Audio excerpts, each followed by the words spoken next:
Hello, యావత్ ప్రపంచాన్ని కూడా హడలెత్తించిన ఘటన ఏమైనా ఉంది అంటే ఈ మధ్యకాలంలో, మరీ ముఖ్యంగా ఈ వారంలో అమెరికా మాజీ అధ్యక్షుడు డొనాల్డ్ ట్రంప్పై కాల్పుల ఘటన. మరి ఈ కేసుకు సంబంధించి చాలా విషయాలు బయటకు వస్తున్నాయి ఒక్కొక్కటిగా. అండ్ దిమ్మ తిరిగే వాస్తవాలన్నీ చూస్తున్నాం. అంటే సెక్యూరిటీ విషయంలో అమెరికన్ ఏజెన్సీలు చాలా గందరగోళంగా వ్యవహరించడం వల్లే ఈ ఘటన చోటు చేసుకున్నట్లుగా ఇదివరకే ఆల్రెడీ విచారణలో తేలింది. అయితే ఇప్పుడు తాజాగా ఇంకా షాకింగ్ ట్విస్టులు తెర మీదకు వస్తున్నాయి. ట్రంప్పై కాల్పులు జరపడానికి కొన్ని నిమిషాల ముందు ముగ్గురు స్నైపర్స్ నిందితుడు థామస్ మాథ్యూ క్రూక్స్ని చూసినట్టుగా వెల్లడైంది. రిపోర్ట్స్ ప్రకారం చూస్తే థామస్ ఏ ఇంటి పైకప్పు నుంచి అయితే ట్రంప్పై దాడి చేశాడో సరిగ్గా దేంట్లో ముగ్గురు స్నైపర్స్ ఉన్నారు. ఈ స్నైపర్ల బృందం బట్లర్ కౌంటీ ఎమర్జెన్సీ సర్వీసెస్ యూనిట్కు చెందిన వాళ్ళని తెలుస్తోంది. ఆ బృందం 2వ ఫ్లోర్లో ఉన్నటువంటి కిటికీ నుంచి తుపాకులు ఎక్కుపెట్టి అభిమానుల్ని గమనిస్తోంది. అయితే ఆ ముగ్గురు స్నైపర్లలో ఒకళ్ళు అంతకుముందే క్రూక్స్ను బయట చూశాట.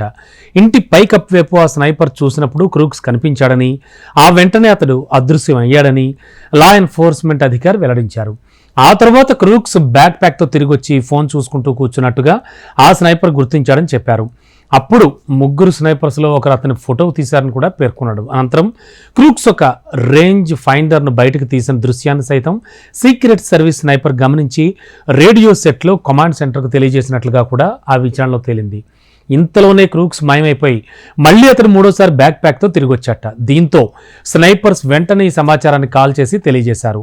ఇక అతని వద్ద బ్యాక్ ప్యాక్ ఉందని, భవనం వెనక వైపు ఆ అబ్బాయి నడుస్తున్నాడని కూడా చెప్పారు. బ్యాక్ ప్యాక్తో ఇతర అధికారులు వచ్చేలోపుగా అతడు భవనం పైకి ఎక్కేసట. అప్పటికే లోపల ఉన్న ఇతర స్నైపర్స్ కంటపడకుండా అతడు చాలా పాకుతూ తెలివిగా బిల్డింగ్ పైకి ఎక్కేశాడు. ఇక ఆ తర్వాత అతడు కాల్పులు జరపడం, క్షణాల వ్యవధిలోనే ఇతర స్నైపర్స్ అతన్ని కాల్చి చంపడం, ఇవన్నీ కూడా చకచకా జరిగిపోయాయి. క్రూక్స్కి సంబంధించి కూడా చాలా ఆసక్తికర, అలాగే దిగ్భ్రాంతి గొలిపే వార్తలు కూడా బయటకు వస్తూ ఉన్నాయి.